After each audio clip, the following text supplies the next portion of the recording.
ప్రస్తుతం మనతో పాటు ఉన్నారు బీఆర్ఎస్ నాయకులు రాజేష్ నాయక్ గారు ఉన్నారు. ఆయనతో మాట్లాడే ప్రయత్నం చేద్దాం. సార్ నమస్తే. నమస్తే అన్న. రీసెంట్ గా చూసుకుంటే రేవంత్ రెడ్డి గారు ఒక బహిరంగ సభలో సాక్షాత్ మాజీ ముఖ్యమంత్రిని అలాగే బీఆర్ఎస్ పార్టీని ఒక వ్యాఖ్య చేయడం జరిగింది అనమాట. బీఆర్ఎస్ పార్టీ అంటే సత్యం శివం లాంటిది అని చెప్పి చెప్తా ఉన్నాడు. దీని గురించి మీరేమంటారు? రేవంత్ రెడ్డి మాటలు ఎవరు పట్టించుకుంటాడు చెప్పే? రేవంత్ రెడ్డి మాటలని ఎవరు పట్టించుకుంటాడు? వాడు స్టూపిడ్ ఫెలో. ఎందుకంటే ఒక రాష్ట్రానికి సంబంధించిన ముఖ్యమంత్రి మాట్లాడే భాష కాదు అది. బాక్రానంగల్ ప్రాజెక్టు మన దగ్గర ఉన్నదంటాడు, బనకచర్ల ఏ బేసిన్ లో ఉన్నదని అంటాడు. అదే విధంగా నల్లమల్ల ఫారెస్ట్ మా దాంట్లో ఉన్నదా ఆంధ్రలో ఉన్నదా అని అంటాడు. అదే దేవాదుల ప్రాజెక్టు ఏ బేసిన్ లో ఉన్నదని మాట్లాడతాడు.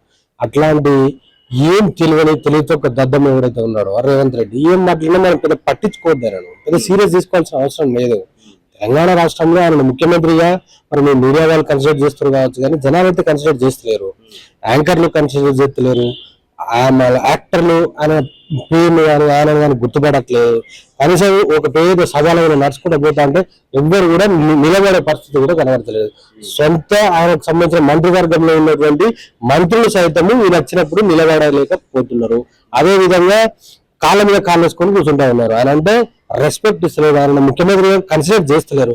అలాంటప్పుడు ఆయన ఇలాంటి మాటలు మాట్లాడితే ఎవరు కన్సిడర్ చేస్తారు? తెలంగాణ రాష్ట్ర ప్రజలకు బీఆర్ఎస్ అంటే ఏంటో క్లియర్ గా తెలుసు, కేసీఆర్ గారు అంటే క్లియర్ గా తెలుసు. తెలంగాణ రాష్ట్రాన్ని సాధించిన ఏకైక పార్టీ దేశంలో ఏదైనా ఉన్నాయంటే అది బీఆర్ఎస్ పార్టీ. తెలంగాణ దాదాపుగా దేశంలో ఉన్నటువంటి 19 జాతీయ పార్టీలను కన్విన్స్ చేసి వాళ్ళ దగ్గర నుంచి వెళ్ళి కంపల్సరీ తెలంగాణ రాష్ట్రం ఏర్పడాలని చెప్పేసి వాళ్ళ దగ్గర నుంచి పాజిటివిటీ క్రియేట్ చేసింది కేసీఆర్ గారు, బీఆర్ఎస్ పార్టీ. అదే విధంగా తెలంగాణ రాష్ట్రాన్ని సస్యశ్యామలం చేసింది బీఆర్ఎస్ పార్టీ. అదే విధంగా నాడు తెలంగాణ ఉద్యమంలో ఇట్లా పదవులను తొడ ప్రాయంలో పడేసింది కూడా కేసీఆర్ గారు, బీఆర్ఎస్ పార్టీకి సంబంధించిన నాయకులే. అలాంటిది ఈయన సచిన శివమని అంటే తెలంగాణ రాష్ట్ర ప్రజలు దాన్ని ఏమైనా సీరియస్ గా తీసుకుంటారా? సీరియస్ గా తీసుకోరు కదా. ఆయన సీరియస్నెస్ లేని యొక్క ముఖ్యమంత్రి కాబట్టి ఆయన చెప్పిన మాధ్యమంలో ఎవరు సీరియస్ తీసుకోడు. ఇప్పుడు గతంలో చూసుకుంటే మీ బీఆర్ఎస్ ప్రభుత్వంలో తెలంగాణ రాకముందు ఉద్యమం జరిగింది. ఆ ఉద్యమంలో సాక్షాత్తు చాలా మంది బలిదానం కోరుకున్నారు. సో దీనికి కారణం ఎవరు? కేసీఆర్ గారు అని చెప్పి చెప్తా ఉన్నారు. కేసీఆర్ గారు ఏమో వాళ్ళని బలి చేసి ఈయన గద్దెనెక్కిండు. గద్దెనెక్కిన తర్వాత బాగా డబ్బులు సంపాదించుకొని ఇప్పుడు అంతా నేను ఇది అని చెప్పుకొని తిరుగుతా ఉన్నాడు అని చెప్పి చెప్తా ఉన్నాడు. అంటే ఇప్పుడు ఎట్లున్నారంటే ఇలా దొంగ మాటలు. దానికి ఆ బలిదానాలకు కారణం ఏమిట్రా బాబు అని అంటే సాక్షాత్ కాంగ్రెస్ పార్టీయే. నీకు 2009లో కేసీఆర్ గారు ఆమరణ నిరాహార దీక్ష చేసినప్పుడే తెలంగాణ రాష్ట్రము అలాగే అనౌన్స్ చేసిన వాళ్ళు తెల్లారి నుంచి ఇచ్చి ఉంటే ఆ 1000 బలిదానాలు జరగకపోవు కదా రేవంత్ రెడ్డి. ఇవాళ ఏం మాట్లాడుతున్నావు నువ్వు? దానికి కారకులే కాంగ్రెస్ పార్టీ, కాంగ్రెస్ నాయకులే. ఇవాళ వచ్చి కేసీఆర్ గారి మీద బురద. కేసీఆర్ గారు ఏమైనా చచ్చిపోన్నాడా? ఆత్మ బలిదానాలు వద్దు, మనం గరిగీసి కొట్లాడదామని చెప్పేసి కేసీఆర్ గారు నిలబడ్డాడు. ఎవ్వరు కూడా ఆత్మహత్యలు చేసుకోవద్దని చెప్పేసి మా విద్యార్థులకు కూడా హితబోధ చేసిండు. ప్రజాస్వామ్య బద్దగానే కొట్లాడదాము, ప్రజాస్వామ్య హితంగా కొట్లాడదాము, రాజ్యాంగానికి లోబడి కొట్లాడదాము. ఆర్టికల్ 3 ఉన్నది, మనకు చిన్న రాష్ట్రాలు ఏర్పడే అవకాశం ఉన్నది కాబట్టి తెలంగాణ రాష్ట్రం పక్కా ఏర్పడుతుంది, మీరు ఏం టెన్షన్ పడకండి, దగ్గరకు వచ్చింది నేనున్న తీసుకొస్తా తెలంగాణ రాష్ట్రాన్ని అని చెప్పేసి మాట్లాడి దయం చెప్పినాడు. ఆత్మ బలిదానాలకు ప్రోత్సహించడం అనేది మాట్లాడడం అనేది హేరు కదా వీళ్ళు మాట్లాడదు. ఎంత అమాయకత్వమైన స్టేట్మెంట్లు ఇస్తారు ఇలా. వీళ్ళు ఎప్పటికి కూడా కేసీఆర్ గారిని ఒక చిన్నగా చూపెట్టాలి, కేసీఆర్ గారిని తెలంగాణ రాష్ట్రం తీసుకురావాలని ఒక అద్భుత కల్పన క్రియేట్ చేసి తెలంగాణ రాష్ట్ర జనాలకు తీసుకుపోవాలని చూస్తా ఉన్నారు. కానీ ఇలా తెలంగాణ రాష్ట్రంలో సబ్బండ వర్గాలు ఏవైతే ఉన్నాయో మీలాంటి జర్నలిస్టులు కానీ మేధావులు కానీ ఇతరత్ర ప్రతి ఒక్క సబ్బండ వర్గాలకు కేసీఆర్ గారు తెలంగాణ రాష్ట్రం తీసుకొచ్చింది, కేసీఆర్ గారు లేకపోతే తెలంగాణ రాష్ట్రం సిద్ధించేది కాదని చెప్పేసి సబ్బండ వర్గాలు ముక్త కంఠంతో చెప్తా ఉంటే రేవంత్ రెడ్డి శైలేమైనా పలిగిపోయినా లేకపోతే వినబడతలేవా? వీళ్ళు ఎప్పటికి కూడా కేసీఆర్ గారి యొక్క కీర్తిని, కేసీఆర్ గారి యొక్క ప్రతిష్టని చిన్నగా చూపెట్టాలి. కేసీఆర్ గారిని ఒక రకంగా ఒక ఎమోషనల్ గా డ్యామేజ్ చేయాలి, లేకపోతే ఆయనకు క్యారెక్టర్ అసాసినేట్ చేయాలనే ఉద్దేశంలో బాగా ఒక నరేటివ్ ప్లే చేస్తున్నారు తప్ప తెలంగాణ రాష్ట్రంలో ఏది లేదు. పొద్దున్నేస్తే మీడియా కేసీఆర్ గారి గురించి మాట్లాడితే హైప్ ఇస్తుంది, ఏదో చేస్తే కేసీఆర్ గారి గురించి మాట్లాడితే ఏదో ఆ మీద అటెన్షన్ డైవర్ట్ అవుతున్న ఉద్దేశాలు బాగా ఈ తతంగం చేస్తుండే తప్ప ఈ లుచ్చ రేవంత్ రెడ్డికి ఏమైనా తెలంగాణ రాష్ట్ర తెలంగాణ ఉద్యమానికి ఏమైనా సంబంధం ఉన్నదా? ఎవడండి గన్నులు పట్టుకొని తిరిగింది కేసీఆర్ గారిని అంటుంది. గన్నులు పట్టుకొని ఫిరంగులు పట్టుకొని తిరిగింది ఎవడు? తెలంగాణ రాష్ట్ర ఉద్యమకారుల మీద రబ్బర్ బుల్లెట్లను ప్రయోగించింది ఎవరు? కొట్టింది ఎవరు? లాఠీ చార్జీలు చేసింది ఎవరు? అరే నాయన ఈ లంబి కొడుకులు మనకు తెలంగాణ రాష్ట్రం ఇస్తలేరు, నా చావుతోట తెలంగాణ రాష్ట్రం వస్తుందని చెప్పేసి లేఖలు రాసి పిల్లలు ఆత్మ బలిదానాలు చేసుకున్నారు. దానికి కారకులు ఎవరు? కాంగ్రెస్ పార్టీ కదా. మరి అలాంటి లక్ష్య కేసీఆర్ గారు నేను ఉంటే ఎంత దౌర్భాగ్యం అండి, ఎంత దీనం ఇది. సిగ్గు శరం ఏమైనా లజ్జ మానం మర్యాద ఉండాలి. తెలంగాణ రాష్ట్ర ఉద్యమం జరిగినప్పుడు మీరు ఎక్కడున్నా అని చెప్పేసి రేవంత్ రెడ్డి రాత్రి పడుకునేటప్పుడు ఆలోచించాలి. నేను రేవంత్ రెడ్డి అనేటప్పుడు తెలంగాణ రాష్ట్ర ఉద్యమం ఉవ్వెత్తున జరిగేటప్పుడు చంద్రబాబు నాయుడు యొక్క బూట్లు నాకుతున్నా అనేది షో తెచ్చుకోవాలి. ఆంధ్ర పాలకుల దగ్గరకు పోయి నేను మసాజులు చేస్తున్నా, అప్పుడు వాళ్ళ కాళ్ళ మసాజులు చేస్తున్నా, వాళ్ళ హెడ్ మసాజులు చేస్తున్నాను, ఒక ఇంగిత జ్ఞానానికి రావాలని. ఉద్యమం గురించి మాట్లాడే అర్హత రేవంత్ రెడ్డికి ఉన్నదా? చరిత్ర క్షమిస్తారా? తెలంగాణ రాష్ట్ర ప్రజలు క్షమిస్తారా? ఇలాంటి హీనమైన మాట్లాడితే మాత్రం తస్మాత్ జాగ్రత్త అని అంటున్నాం. ఒళ్ళు దగ్గర పెట్టుకొని మాట్లాడు. ఎందుకంటే శిఖరం లాంటి కేసీఆర్ గురించి మాట్లాడితే మాత్రం తస్మాత్ జాగ్రత్త రేవంత్ రెడ్డి అని హెచ్చరిస్తా ఉన్నాం. ఇంకోటి ఏంటంటే ఇప్పుడు పదేళ్ల పాటు తెలంగాణ ప్రభుత్వం బీఆర్ఎస్ ప్రభుత్వం ఉన్నది. అయితే ఆ 10 ఏళ్ళు ఏం చేసినారని ఇప్పుడు ఎందుకు ఓడిచ్చారని చెప్పి చెప్తా ఉన్నారు. ఇప్పుడు ప్రజలు ఎవరైతే ఉన్నారో 10 ఏళ్ల పాటు బీఆర్ఎస్ ప్రభుత్వం ఉంది. అయితే మళ్ళీ 10 ఏళ్ల పాటు బీఆర్ఎస్ ఉన్న ప్రభుత్వాన్ని ఈ ప్రజలు ఎందుకు వద్దనుకున్నారు? ఎందుకు వద్దనుకుంటే ఏమంటావు నువ్వు గమ్మతున్నావు? తెలంగాణ రాష్ట్రంలో కేసీఆర్ గారు చేసినటువంటి పథకాలు ఈ దేశంలో ఎవరు చేయలే. రైతు బంధు ఏ ప్రపంచంలో ఏ నాయకుడు ఆలోచించలే. రైతు బంధు రైతుకు సాయం చేయాలని ఎవరు ఆలోచించలే. 24 గంటలు ఈ దేశంలో ఎవరు కూడా ఆలోచించలే. పెన్షన్లు 2000 చేయాలని ఆలోచన సోయి కూడా గార్దులో కొడుకు రాలే. అర్థమైంది నీకు? ఇంకా మహిళలకు వితంతు మహిళలకు డబ్బులు ఇవ్వాలని ఎవరు రాలే. రైతు భరోసా, చచ్చిపోతే ఒక గుంట ఉన్నా కూడా చనిపోతే రైతుకి 5 లక్షలు ఇవ్వాలని చెప్పేసి సో ఏ లబ్ధి కొడుకు రాలే. ప్రతి ఎకరాకు నీళ్లు ఇవ్వాలని చెప్పేసి కాళేశ్వరం కట్టాలనే ఉద్దేశంలో నీళ్లు ఇవ్వాలని చెప్పేసి ఏ నాయకుడు చేయలే. కేసీఆర్ చేసింది కదా. ప్రతి ఇంటికి నీళ్లు ఇవ్వాలని చెప్పేసి ఆలోచించింది ఎవరండి? కేసీఆర్ కదా. ఇలా చెప్పుకుంటా పోతే పొద్దుటి నుంచి సాయంత్రం వరకు కేసీఆర్ గారు చేసిన చెప్పచ్చు. ఈ గార్దిరా కొడుకులు వీళ్ళకి శాతగాక మా ప్రభుత్వం ఎందుకు పోయిందని మాట్లాడారు. మీరు క్వశ్చన్ అడిగారు. 2000 రూపాయలు అంటే పెన్షన్ 4000 చేస్తా అన్నాడు. పాప ముసలి అటువైపు చూసారు. కానీ ఇచ్చిందా? 4000 రూపాయలు ఉన్నటువంటి వికలాంగులకు పెన్షన్ 6000 చేస్తా అన్నాడు. అటువైపు చూసిర్రు. కానీ ఇచ్చిందా ఇప్పటి వరకు?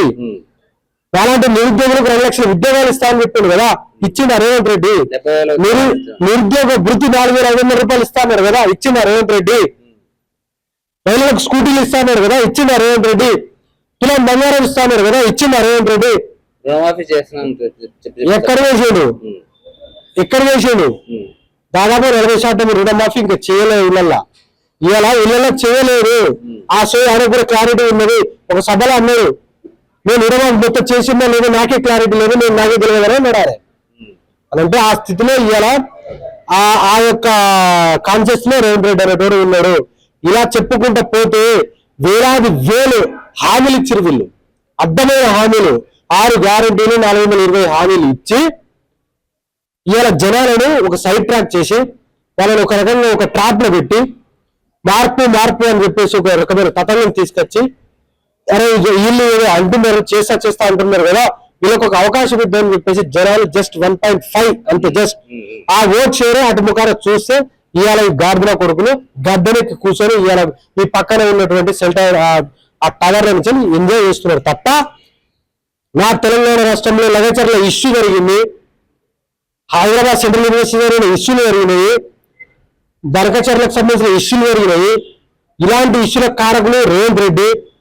అరే బాబును చేయరా బాబు అని అంటే కేసీఆర్ ని తిడతాడు, కేటీఆర్ ని తిడతాడు. ఇదేంటి కథ? ఇలాంటి ఒక 400 నిరుద్యోగులు పోయి అని నాకు 2 లక్షల ఉద్యోగాలు ఇస్తాను వీరభయ్య అని అడిగితే కూరబ్బాయి కేటీఆర్ తిట్టు, ఇంకొకరు అడిగితే కేసీఆర్ తిట్టు. ఇది అతత్వంగం. ఏం చేయాలనుకుంటే తెలంగాణ రాష్ట్రాన్ని, తెలంగాణ రాష్ట్ర ప్రజలు విఘ్నులు, తెలంగాణ రాష్ట్ర ప్రజలు మేధావులు, ఈ పోరాటాల గడ్డ, ఇలాంటి నేల మీద కొరకల్లారా ఇలాంటి అబద్ధ హామీలు ఇచ్చి గద్దెనెక్కారు కదా, కనీసం సగానికైనా సగం చేయండి రాబోయ్, సగమైనా చేయండి. కేసీఆర్ గారు గతంలో చేసిన దాన్ని కూడా కంటిన్యూ చేసే స్తోమత లేరు దరిద్రం నా కొడుకులు వీళ్ళు. ఇలా కేసీఆర్ గారిని అంటే ఊపుకుంటాం, బట్టలు చింపి బజార్లో నిలబెడతారు కొడుకులను. ఏం తమాషనా? ఇచ్చిన హామీల గురించి మాట్లాడితేనేమో కేసులు పెడతారు, ఇచ్చిన గ్యారెంటీల గురించి మాట్లాడితేనేమో కేసీఆర్ అట్లాంటి వాడని అంటారు. ఏం చేయాలి? ఇంకోటి ఏంటంటే ఇప్పుడు ఎవరైతే కవిత గారు ఉన్నారో మొన్న రీసెంట్ గానే టిఆర్ఎస్ పార్టీ అని అనౌన్స్ చేయడము, అందులో సాక్షాత్తు ఎవరైతే తండ్రి ఉన్నారో ఆయనను కూడా ఒక మాట అనడం. సో ఇలాంటివి చూసినప్పుడు అంటే ఇప్పుడు అధికారంలో ఉన్న పార్టీకి ఒక ఛాన్స్ ఇచ్చినట్టే అనిపిస్తుందా? ఇప్పుడు కవిత గారు మాట్లాడే మాటలను ఆమెను అడగాలి. కవిత గారు ఈ స్థాయికి రావడానికి కారకులు ఎవరు? కేసీఆర్ గారే కదా. కవిత గారు ఇవాళ పార్టీ పెట్టడానికి కారకులు ఎవరు? ఆ స్థాయికి వచ్చి ఇవాళ నిన్ను ఎంపీ చేసి ఎమ్మెల్సీ చేసి ఆ విధంగా నిన్ను ఒక సొంత బిడ్డను బ్రహ్మాండంగా గారంగా పెంచి నువ్వు చేస్తే ఇవాళ ఏం చేస్తున్నారు మీరు? మరమనిషి అని మాట్లాడుతున్నారు. ఇంత ఘోరము తెలంగాణ రాష్ట్ర ప్రజలు చూస్తలేరా? తెలంగాణ ఉద్యమకారుడి గురించి ఇట్లా మాట్లాడితే ఎట్లుంటది? ఆమె ఆలోచించాలి, పునరాలోచించుకోవాలి. ఒక మన స్టేట్మెంట్ ఇచ్చే ముందు పార్టీ పెట్టాలనుకున్నప్పుడు నీ యొక్క ఎజెండా చెప్పాలి.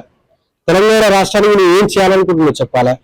లేదు అని అంటే ఈ ప్రభుత్వం చేస్తున్న దాని గురించి చెప్పాలి. కానీ క్లియర్ కట్ గా ఆమె కేసీఆర్ తిట్టుడు, అదేవిధంగా కేటీఆర్ గారిని తిట్టుడు తప్ప ఇంకేమైనా చేసిందా? ఏం చేయలేదు కదా. మరి అలాంటప్పుడు ఆమె టిఆర్ఎస్ అంటే తెలంగాణ రేవంత్ సేన అంటారు కానీ ఇంకేమైనా అంటారు? రేవంత్ రెడ్డి మాటలను ఈమె మాట్లాడితే ఎంత గలీజు ఉంటుంది? అట్లా చేయదు కదా, అసలు తప్పు కదా. నీ యొక్క సిద్ధాంతం ఏంది? నీ పార్టీ గురించి అసలు నువ్వు ఏం చెప్పాలనుకుంటున్నావు? కొత్త పార్టీ వస్తాయని చెప్పేసి రాష్ట్రం అంతా మొత్తం బ్యానర్లు కట్టిల్లు, ఫ్లెక్సీలు కట్టిల్లు.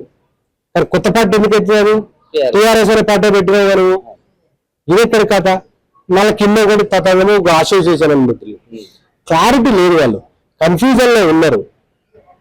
కేసీఆర్ గారు తిట్టమని చెప్పేసి పంపించారు, కానీ పాప ఆ అక్క తిట్టలేకపోయింది, కొన్ని మాటలే అన్నది అంతే తప్ప వేరేది ఏది లేదు.